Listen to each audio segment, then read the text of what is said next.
యేసు అక్కడ నుండి బయలుదేరి తూరు సీదోనుల ప్రాంతములకు వెళ్ళగా, ఇదిగో ఆ ప్రాంతముల నుండి కనాను స్త్రీ ఒకతి వచ్చి, ప్రభువా, దావీదు కుమారుడా, నన్ను కరుణింపుము, నా కుమార్తె దయ్యము పట్టి బహు బాధపడుచున్నదని కేకలు వేసెను. అందుకాయన ఆమెతో ఒక్క మాట అయినను చెప్పలేదు. అప్పుడాయన శిష్యులు వచ్చి, ఈమె మన వెంబడి వచ్చి కేకలు వేయుచున్నది గనుక ఈమెను పంపివేయమని ఆయనను వేడుకొనగా, ఆయన ఇశ్రాయేలు ఇంటివారై నశించిన గొర్రెల యొద్దకే గాని మరి ఎవరి యొద్దకును నేను పంపబడలేదనెను. అయినను ఆమె వచ్చి ఆయనకు మ్రొక్కి, ప్రభువా, నాకు సహాయము చేయమని అడిగెను.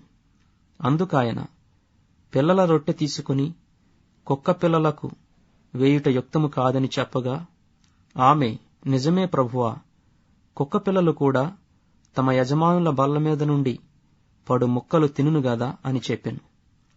అందుకు యేసు, అమ్మా, నీ విశ్వాసము గొప్పది, నీవు కోరినట్టే నీకు అవునుగాక అని ఆమెతో చెప్పెను.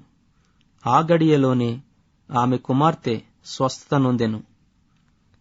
యేసు అక్కడ నుండి వెళ్లి గలిలయ సముద్ర తీరమునకు వచ్చి కొండెక్కి అక్కడ కూర్చుండగా, బహు జనసమూహములు ఆయన యొద్దకు కుంటివారు, గ్రుడ్డివారు, మూగవారు, అంగహీనులు మొదలైన అనేకులను తీసుకుని వచ్చి ఆయన పాదముల యొద్ద పడవేసిరి. ఆయన వారిని స్వస్థపరిచెను.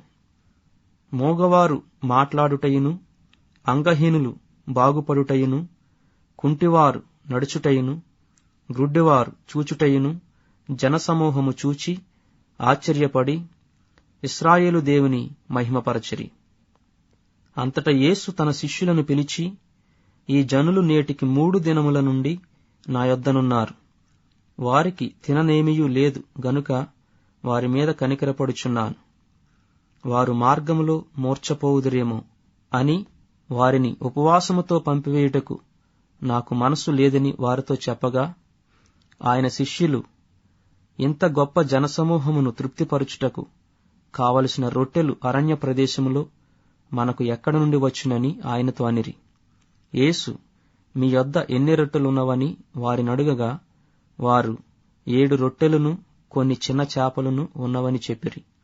అప్పుడాయన నేల మీద కూర్చుండుడని జనసమూహమునకు ఆజ్ఞాపించి ఆ 7 రొట్టెలను ఆ చేపలను పట్టుకొని కృతజ్ఞతాస్తుతులు చెల్లించి వాటిని విరిచి తన శిష్యులకిచ్చెను.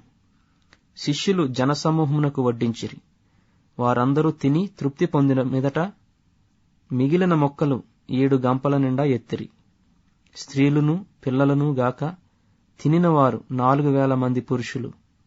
తరువాత ఆయన జనసమూహములను పంపివేసి దోణి ఎక్కి మగదాను ప్రాంతములకు వచ్చెను.